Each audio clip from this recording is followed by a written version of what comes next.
রাফির সাথে যখন আমি কাজ করতে যাই, এই তো সেকেন্ড সিনেমা, আমি শুধু এক লাইনে একটা স্ক্রিপ্ট শুনি, এর বাইরে আর কিছুই শুনি না। আমার অসম্ভব ভালো লাগে রাফির সাথে কাজ করতে। খুব যত্ন করে সিনেমা বানায় এবং ওর প্রি প্রোডাকশন যে করে সিনেমা বানানোর আগে এত গুছিয়ে কাজটা করে, সেটা সত্যি আমাকে তুফান থেকেই মুগ্ধ করেছে। এটা আসলে আমার মনে হয় যে নতুন যে পরিচালকরা আসবে তাদের জন্য রাফি একটা ইন্সপায়ার করে তার কাজ দিয়ে। থ্যাংক ইউ রাফি, এত চমৎকার একটা সিনেমাতে আমাকে কাস্ট করার জন্য। এই প্রোডাকশন হাউসকেও ধন্যবাদ। ভাই, আমাকে আপনি অন্ধের মতো বিশ্বাস করছেন, এটা কিন্তু ভাই সত্যি কথা বলছে।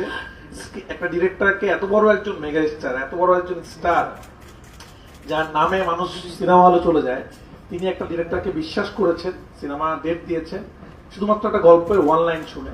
এবং উনি আমাকে যখন বলছেন রাফি আমি তোকে বিশ্বাস করি, এটা আমার কাছে অনেক বড় দায়িত্ব রাখি। তো ধন্যবাদ ভাইয়া। মানে আসলে আপনার সাথে কাজ না করলে আমি আসলে জানতাম না যে একজন এত বড় স্টার, শুধুমাত্র তাকে বড় স্টার হইলে হয় না, তার মনটা কত বড় হইতো। আপনি এটা প্রমাণ করে দিয়েছেন। এবং আমরা সবাই চাই আপনি আমাদের মাঝে অনেকদিন কাজ করেন, বাংলা সিনেমাকে আসলে আপনি এমন জায়গায় নিয়ে যান যারা সারা পৃথিবী বাংলা সিনেমা নিয়ে গর্ব করতে পারে। Thank you. আবারও সবাইকে অনেক অনেক ধন্যবাদ।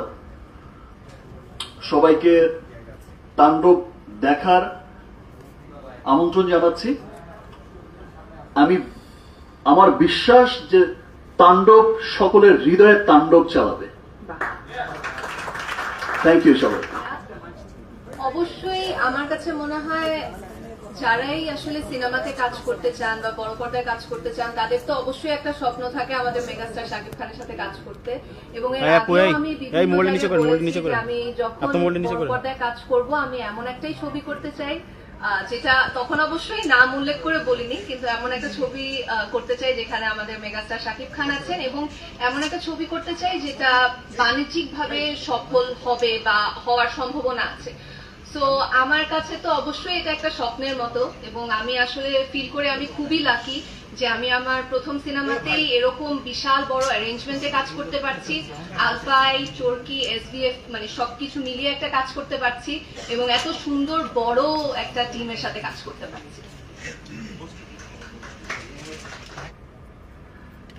তো আর আমার কাছে না এই বিষয়টা কেমন শুনতেই ভালো লাগে না যে বড় পর্দা ছোট পর্দা।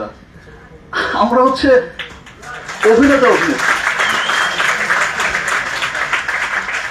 এটা যে অঙ্গনেই হোক, আমরা টেলিভিশনও করব, আমরা সিনেমাও করব, আমরা আবার স্টেজ পারফরমেন্সও করব। আমাদের কাজই হচ্ছে মানুষকে বিনোদন দেয়া। সো আমার কাছে মনে হয় না বিষয়টা, আমার কাছে মনে হয় যে এখন আর পৃথিবীতে ওই বিষয়টা চলে না যে ভাই কোন পর্দার মানুষ, ভালো অভিনয় শিল্পী কিনা সেটাই হচ্ছে দেখার বিষয়, সে যেই অঙ্গনেই কাজ করুক। আর সাবিলা তো শুরুতে এসেই লিচুর বাগান দিয়ে কি যে আগুন লাগিয়ে দিল। আমরা সব সময় কিন্তু বলতাম একটা কথা, সেটাই বলতাম, বাংলা সিনেমা আরেকটা স্টার হিরোইন পেয়ে গেল। অসম্ভব ভালো অভিনয় করেছে সাবিলা, এবং ইনশাআল্লাহ ইন ফিউচারও আমরা একসাথে কাজ করব। একবার যখন নাকি হলের এই ব্যাপারটা এসেছিল, এই সহজ শর্তের লোনটা দিয়ে, খুব তখন কিন্তু আমি দেখেছি যে, শুনেছি যে অনেক মানুষই কিন্তু নতুন নতুন করে সিনেমা হল করার উদ্যোগ নিয়েছিল। ইনফ্যাক্ট আমি নিজেও একটা উদ্যোগ নিয়েছিলাম যে ফাইন, আমি যে কটা পারি, যতটুকু পারি, কিছু সিনেমা হল বানানোর। সেটা আমার মনে হয় যে গভর্নমেন্টকেই আবার অচিরেই সেটা সিনেমা ইন্ডাস্ট্রির জন্য, মানুষ যে এই যে সিনেমাটা দেখতে চায়, মানুষ যে এই যে বিনোদন চায়, আমরা গতবারও যেমন দেখেছি, ইনশাল্লাহ এবারও দেখবো। মিডনাইট শো গতবারও দেখেছি, গত ঈদেও। ইনশাল্লাহ এবারও মিডনাইট শো আমরা দেখতে পাবো, এবং গতবারের চাইতেও হয়তো অনেক বেশি সংখ্যায় মিডনাইট শো চলবে। তো মানুষ যে দেখতে চায় সিনেমা, সেই জন্য আমার মনে হয় যে গভর্নমেন্টের এখন যারা নীতি নির্ধারক আছেন তাদের আবার অচিরেই এই প্রজেক্টটা স্টার্ট করে দেওয়া উচিত। আমি আসলে হয়তো খেয়াল করলে দেখে থাকবেন, আমি আসলে লাস্ট কয়েক বছর ধরে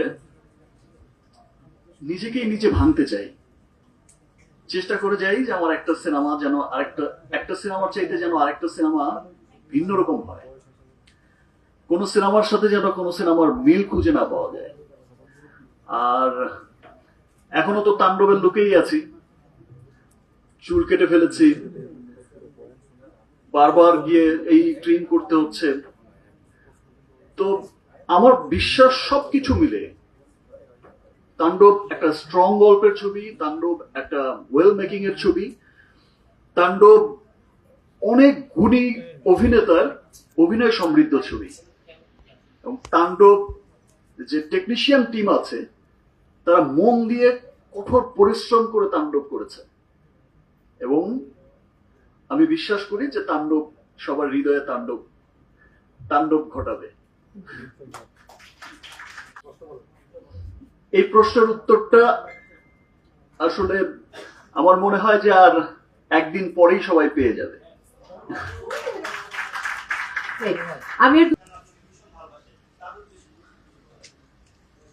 আমিও আমার ফ্যানদের অনেক ভালোবাসি, এবং আমি মন থেকে যে কাজটা করার চেষ্টা করি শুধুমাত্র কিন্তু আমার ফ্যানদের জন্য।